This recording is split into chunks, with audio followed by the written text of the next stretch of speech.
दोस्तों, मैं आप सबका अपने चैनल हिंदी साहित्य पर स्वागत करती हूँ। आज हम लोग प्रेमचंद की कहानी कफन पढ़ेंगे। झोपड़े के द्वार पर बाप और बेटा दोनों एक बुझे हुए अलाव के सामने चुपचाप बैठे हुए हैं और अंदर बेटे की जवान बीबी बुधिया प्रसव पे वेदना में पछाड़ खा रही थी। रह रहकर उसके मुंह से ऐसे दिल हिला देने वाली आवाज़ निकलती थी कि दोनों कलेजा थाम लेते थे। जाड़ों की रात थी, प्रकृति सन्नाटे में डूबी हुई, सारा गाँव अंधकार में लय हो गया था। घीसू ने कहा, मालूम होता है बचेगी नहीं, सारा दिन दौड़ते हो गया है, जा देख तो आ। माधव चिढ़कर बोला, मरना ही तो है, जल्दी मर क्यों नहीं जाती? देख कर क्या करूं?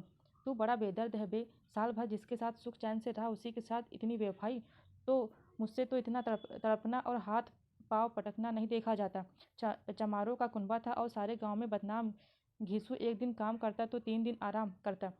माधव इतना काम चोर था कि आध घंटे काम करता तो घंटे भर चिलम पीता, इसलिए उन्हें कहीं मजदूरी नहीं मिलती थी।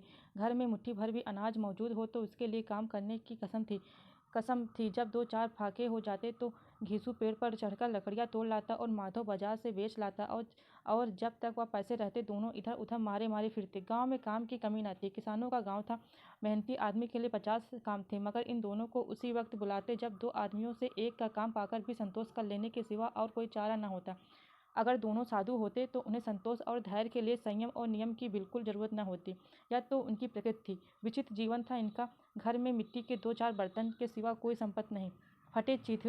फटे चीथड़ों से अपनी नग्नता को ढके हुए जिए जाते थे। संसार की चिंताओं से मुक्त, कर्ज से लदे हुए, गालियाँ भी खाते, मार भी खाते, मगर कोई गम नहीं। दीन इतने की वसूली की बिल्कुल आशा न रखने पर भी लोग उन्हें कुछ न कुछ कर्ज दे देते थे। मटर आलू की फसल में दूसरों के खेतों में मटर या आलू उखाड़ लाते और भून भान कर खा लेते, या 10-5 ऊख उखाड़ लाते और रात को चूसते। घीसू ने इसी आवाज वृत्ति से 60 साल की उम्र काट दी और माधव भी सपूत बेटे की तरह बाप ही के पद चिन्हों पर चल रहा था, बल्कि उसका नाम और भी उजागर कर रहा था। इस वक्त भी दोनों अलाव के सामने बैठकर आलू भून रहे थे, जो कि किसी खेत से खोद लाए थे। घीसू की स्त्री का तो बहुत दिन हुए देहांत हो गया था। माधव का ब्याह पिछले साल हुआ था। जब से यह औरत आई थी उसने इस खानदान में व्यवस्था की नींव डाली थी और इन दोनों बेगैरतों का दो जख भरती रहती थी। जब से वह आई यह दोनों और भी आराम तलब हो गए थे, बल्कि कुछ अकड़ने भी लगे थे। कोई कार्य करने को बुलाता तो निर्व्याज भाव से दुगनी मजदूरी मांगते। वही औरत आज प्रसव वेदना से मर रही थी और यह दोनों इसी इंतजार में थे कि वह मर जाए तो आराम से सोएं। घीसू ने आलू निकालकर छीलते हुए कहा, जाकर देख तो क्या दशा है उसकी, चुड़ैल का पिसाद होगा और क्या। यहाँ तो ओझा भी 1 रुपया मांगता है। माधव को भय था कि वह कोठरी में गया तो घीसू आलूओं का बड़ा भाग साफ कर देगा। बोला, मुझे वहाँ जाते डर लगता है। डर किस बात का है, मैं तो यहाँ हूँ ही, तो तुम ही जाकर देखो ना। मेरी औरत जब मरी थी तो मैं तो 3 दिन तक उसके पास से हिला तक नहीं, और फिर मुझसे लजाएगी कि नहीं। जिसका कभी मुंह नहीं देखा, आज उसका उखड़ा हुआ बदन देखूं, उसे तन की सुध भी तो ना होगी। मुझे देख लेगी तो खुलकर हाथ पैर भी ना पटक सकेगी। मैं सोचता हूँ कोई बाल बच्चा हुआ तो क्या होगा। सोट गुड़ तेल कुछ भी तो नहीं है घर में, सब कुछ आ जाएगा। भगवान दे तो जो लोग अभी 1 पैसा नहीं दे रहे हैं वे ही कल बुलाकर रुपए देंगे। मेरे 9 लड़के हुए, घर में कभी कुछ न था, मगर भगवान ने किसी न किसी तरह बेड़ा पार ही लगाया। जिस समाज में रात दिन मेहनत करने वालों की हालत उनकी हालत से कुछ बहुत अच्छी न थी, और किसानों के मुकाबले वे लोग जो किसानों की दुर्बलताओं के लाभ उठाना जानते थे वहीं कहीं ज़्यादा संपन्न थे। वहाँ इस तरह की मनोवृत्ति का पैदा हो जाना कोई अजब की बात न थी। हम तो कहेंगे घीसू किसानों से कहीं ज़्यादा विचारवान था, और किसानों के विचार शून्य समूह में शामिल होने के बदले बैठकबाजों की कुत्सित मंडली में जा मिला था। हाँ, उसमें यह शक न थी कि बैठकबाजों के नियम और नीति का पालन करता, इसलिए जहाँ उसकी मंडली के और लोग गांव के सरगना और मुखिया बने हुए थे उस पर सारा गांव उंगली उठाता था। फिर भी उसे यह तस्कीन तो थी कि अगर वह फटे हाल है तो कम से कम उसे किसानों की सी जी तोड़ मेहनत तो नहीं करनी पड़ती, और उसकी सरलता और निरीहता से दूसरे लोग बेजा फायदा तो नहीं उठाते। दोनों आलू निकाल कर जलते जलते खाने लगे। कल से कुछ नहीं खाया था, इतना सब्र न था कि ठंडा हो जाने दे। कई बार दोनों की जबानें जल गई। छिल जाने पर आलू का बाहरी हिस्सा जवान हलक और तालू को जला देता था, और उसे अंगारे को मुंह में रखने से ज़्यादा खैरियत इसी में थी कि वह अंदर पहुंच जाए। वहाँ उसे ठंडा करने के लिए काफ़ी सामान थे, इसलिए दोनों जल्द जल्द निकल जाते। हालांकि इस कोशिश में उनकी आंखों से आंसू निकल आते।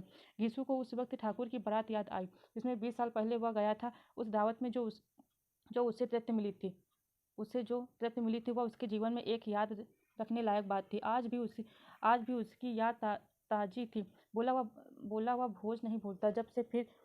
तब से फिर उस तरह का खाना और भरपेट नहीं मिला।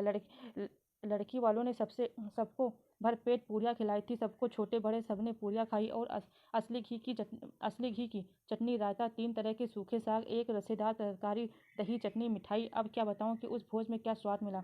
कोई रोक टोक नहीं थी। जो चीज़ चाहो मांगो, जितना चाहो खाओ। लोगों ने ऐसा खाया कि किसी से पानी न पिया गया। मगर परोसने वाले हैं कि पत्तल में गरम गरम गोल गोल सुवासित कचौड़ियाँ डाल देते हैं। मना करते हैं कि नहीं चाहिए, पत्तल पर हाथ रोके हुए हैं, मगर वह है कि दिए जाते हैं। और जब सबने मुंह धो लिया तो पान इलायची भी मिली, मगर मुझे पान लेने की वहाँ सुध थी। खड़ा हुआ न जाता न था। झटपट जाकर अपने कंबल पर लेट गया। ऐसा दिन दरियाव था वह ठाकुर। माधव ने इन पदार्थों का मन ही मन मजा लेते हुए कहा, अब हमें कोई ऐसा भोज नहीं खिलाता। अब कोई क्या खिलाएगा। वह जमाना दूसरा था। अब तो सबको किफ़ायत सूझती है। शादी ब्याह में मत खर्च करो, क्रियाक्रम में मत खर्च करो। पूछो गरीबों का माल बटोर बटोर कर कहाँ रखोगे। बटोरने में तो कमी नहीं है, हाँ खर्च में किफ़ायत सूझती है। तुमने 20 पूरियाँ खाई होंगी। 20 से ज़्यादा खाई थी। मैं 50 खा जाता। 50 से कम मैंने न खाई होंगी। अच्छा पक्का था, तू तो मेरा आधा भी नहीं है। आलू खाकर दोनों ने पानी पिया और वही अलाव के सामने अपनी धोतियाँ ओढ़कर पाँव पेट में डाले सो रहे, जैसे दो बड़े बड़े अजगर गेडुलिया मारे पड़े हों। और बुधिया अभी तक करहा रही थी। सवेरे माधव ने कोठरी में जाकर देखा तो उसकी स्थिति ठंडी हो गई थी। उसके मुंह पर मक्खियाँ भिनक रही थी। पथराई हुई आंखें ऊपर टंगी हुई थी। सारी देह धूल से लटपट हो रही थी। उसके पेट में बच्चा मर गया था। माधव भागा हुआ घीसू के पास आया। फिर दोनों जोर जोर से हाय हाय करने और छाती पीटने लगे। पड़ोस वालों ने यह रोना धोना सुना तो दौड़ते हुए आए और पुरानी मर्यादा के अनुसार इन अभागों को समझाने लगे। मगर ज़्यादा रोने पीटने का अवसर न था। कफन की और लकड़ी की भी फिक्र करनी थी। घर में तो पैसा इस तरह गायब था जैसे चील के घोंसले में मांस। बाप बेटे रोते हुए गांव के जमींदार के पास गए। वह इन दोनों की सूरत से नफरत करते थे। कई बार इन्हें अपने हाथों से पीट चुके थे। चोरी करने के लिए, वादे पर काम पर न आने के लिए पूछा क्या है बे घिसुआ, रोता क्यों है। अब तो तू कहीं दिखलाई भी नहीं देता। मालूम होता है इस गांव में रहना नहीं चाहता। गीसू ने जमीन पर सिर रखकर आंखों से आंसू भरे हुए कहा सरकार, बड़ी विपत्ति में हूँ। माधव की घरवाली रात को गुजर गई। रात भर तड़पती रही सरकार। हम दोनों उसके सिरहाने बैठे रहे। दवा दारू जो कुछ हो सका सब कुछ किया। मुद्दा वह हमें दगा दे गई। अब कोई एक रोटी देने वाला भी ना रहा। मालिक तबाह हो गए। घर उजड़ गया। आपका गुलाम हूँ। अब आपके सिवा कोई उसकी मिट्टी पर पार लगाएगा। अब आपके सिवा कौन उसकी मिट्टी पार लगाएगा। हमारे हाथ में तो जो कुछ था वह सब तो दवा दारू में उड़ गया। सरकार ही की दया होगी तो उसकी मिट्टी उठेगी। आपके सिवा किसके द्वार पर जाऊं। जमींदार साहब दयालु थे, मगर घीसू पर दया करना काले कंबल पर रंग चढ़ाना था। जी मैं तो आया, कह दे चल दूर हो यहाँ से। यूं तो बुलाने से भी नहीं आता। आज जब गरज पड़ी है तो आकर खुशामद कर रहा है। हरामखोर कहीं का बदमाश। लेकिन यह क्रोध या दंड देने का अवसर न था। जी में कुटते हुए 2 रुपए निकालकर फेंक दिए, मगर सांत्वना का एक शब्द भी मुंह से ना निकला। उसी तरफ उसकी तरफ ताका तक नहीं, जैसे सिर का बोझ उतारा हो।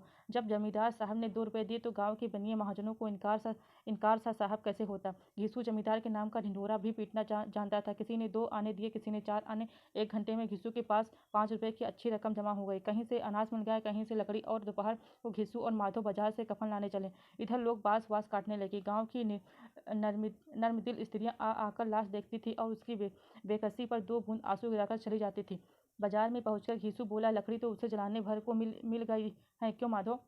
माधव बोला, हाँ लकड़ी तो बहुत है, अब कफन चाहिए तो चलो कोई हल्का सा कफन ले लें। हाँ और क्या लाश उठते उठते रात हो जाएगी। रात को कफन कौन देखता है। ऐसा बुरा रिवाज है कि जिसे जीते जी तन ढकने को चीथड़ा भी ना मिले, उसे मरने पर नया कफन चाहिए। कफन लाश के साथ जल ही तो जाता है। और क्या रखा रहता है। यहाँ यही 5 रुपए पहले मिलते तो कुछ दवा दारू कर लेते। दोनों एक दूसरे के मन की बात ताड़ रहे थे। बाजार में इधर उधर घूमते रहे। कभी इस बाजार की दुकान पर गए, कभी उसकी दुकान पर। तरह तरह के कपड़े, रेशमी और सूती देखे, मगर कुछ जचा नहीं। यहाँ तक कि शाम हो गई। तब दोनों ने जाने किस दैवी प्रेरणा से एक मधुशाला के सामने आ पहुंचे और जैसे किसी पूर्व निश्चित व्यवस्था में अंदर चले गए। वहां जरा देर तक दोनों असमंजस में खड़े रहे। फिर घीसू ने गद्दी के सामने जाकर कहा, साहू जी एक बोतल हमें भी देना। उसके बाद कुछ चिखौना आया। तली हुई मछली आई और दोनों बरामदे में बैठकर शांतिपूर्वक पीने लगे। कई कुछ जिया ताबड़तोड़ पीने के बाद दोनों सरूर में आ गए। घीसू बोला कफन लगाने से क्या मिलता, आखिर जल ही तो जाता, कुछ बहू के साथ तो न जाता। माधव आसमान की तरफ देखकर बोला, मानो देवताओं को अपनी निष्पापता का साक्षी बना रहा हो। दुनिया का दस्तूर है, नहीं लोग बाभनों को हजारों रुपए क्यों दे देते हैं। कौन देखता है परलोक में मिलता है या नहीं। बड़े आदमियों के पास धन है भूखे, हमारे पास भूखने को क्या है। लेकिन लोगों को जवाब क्या दोगे। लोग पूछेंगे नहीं कफन कहाँ है। घीसू हंसा। अब घीसू हंसा। अबे कह देंगे कि रुपए कमर से खिसक गए, वो ढूंढा मिले नहीं। लोगों को विश्वास न आएगा, लेकिन फिर वही रुपए देंगे। माधव भी हंसा इस अनपेक्षित सौभाग्य पर। बोला बड़ी अच्छी थी बेचारी, मरी तो खूब खिला पिलाकर। आधी बोतल से ज्यादा उड़ गई। घीसू ने 2 सेर पूरियां मंगाई, चटनी, अचार, कलेजिया।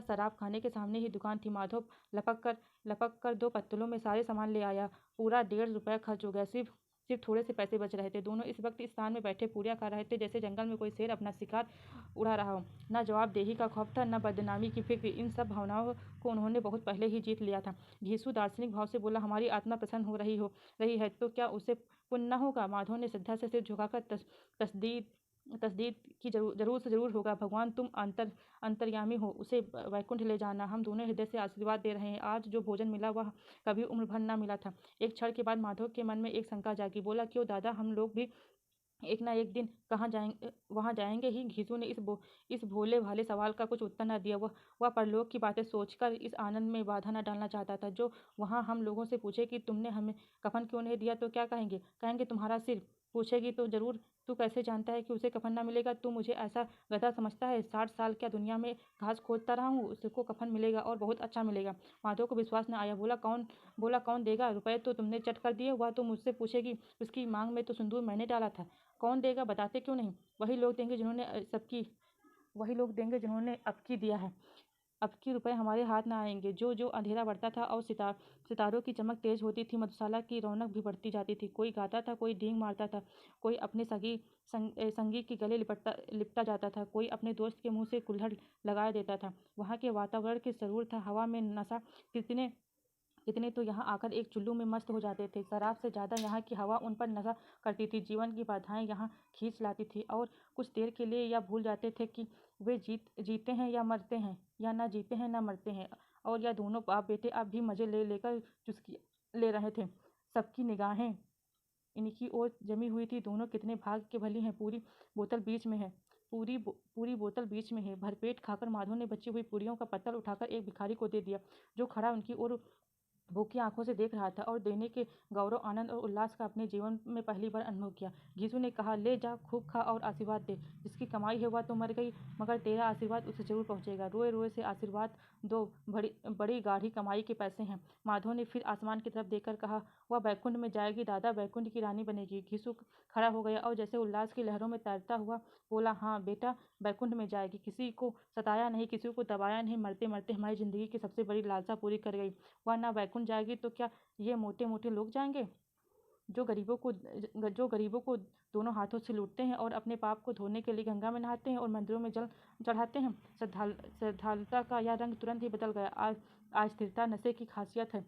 दुख और निराशा का दौरा हुआ। माधव बोला, मगर दादा, बेचारी ने जिंदगी में बड़ा दुख भोगा, कितना दुख झेलकर मरी।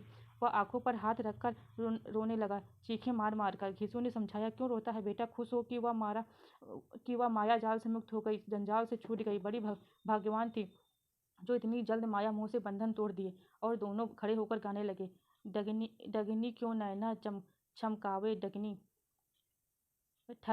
ठगिनी क्यों नैना चमकावे ठगिनी।